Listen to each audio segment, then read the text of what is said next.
Something just happened with the Indiana Fever, and if you're a WNBA fan, you need to understand this immediately, because this isn't just another roster move. This is bigger than basketball. This is about power, control, and what happens when a franchise completely misreads the one player responsible for its entire rise. Because right now, behind the scenes, the Fever may have just triggered something they cannot control. And the craziest part? It didn't happen during a game. It happened in a decision, and what was said right after it. And once you see how this connects to Caitlin Clark, everything starts to make a lot more sense. You're over being called a racist? Just that quick. Interesting. Okay. Must be nice. I don't get down. I'm not forgiving that. Okay. That's not going to happen. So, and never mind the logistical. To understand why the situation is blowing up so fast, you have to start with one undeniable reality. Caitlin Clark didn't just join the WNBA. She changed the entire economic structure around it. Ticket prices surged. Arenas started selling out. National attention exploded. TV ratings spiked in ways the league hadn't seen before. And the Indiana Fever? They went from being a struggling franchise to the center of the basketball world almost overnight. But here's the part most people don't fully process. Longer than 4 letters. Hopefully Snoop Dogg doesn't come for that.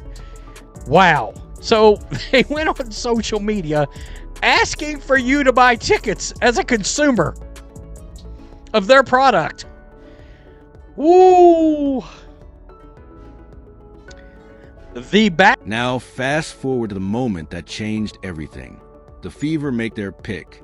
Raven Johnson.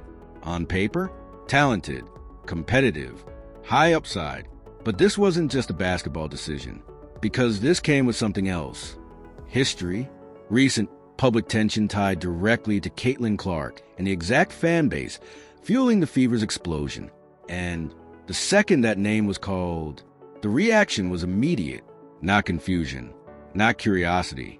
Backlash. Because from a pure business standpoint, this move raised a serious question.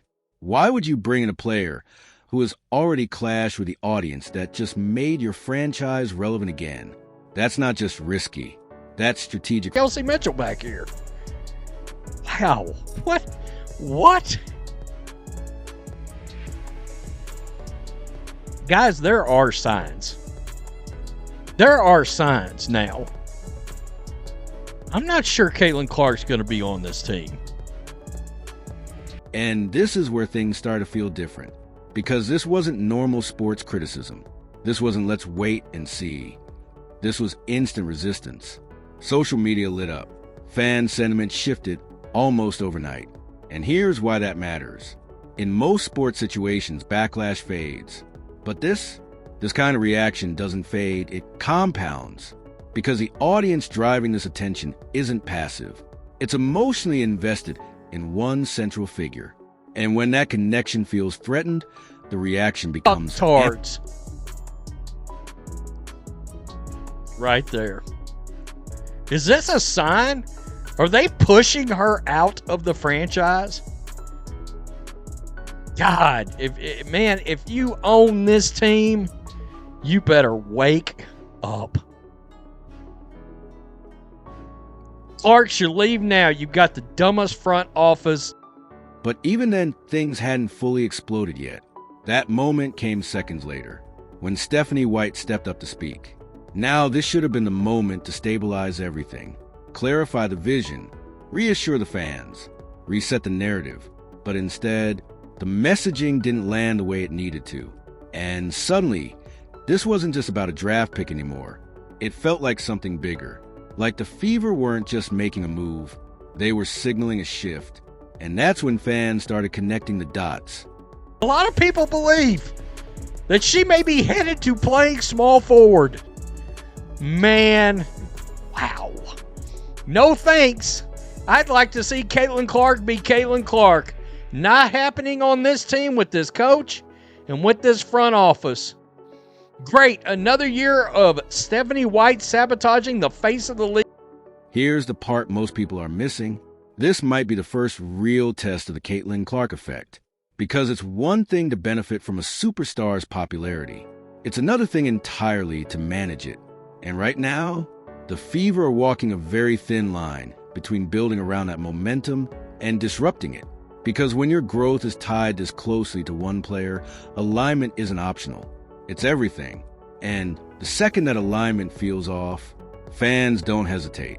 They at small forward and push, that boring brand of hack and grind basketball everybody hates. Oh, God. The Indiana Fever are getting smashed.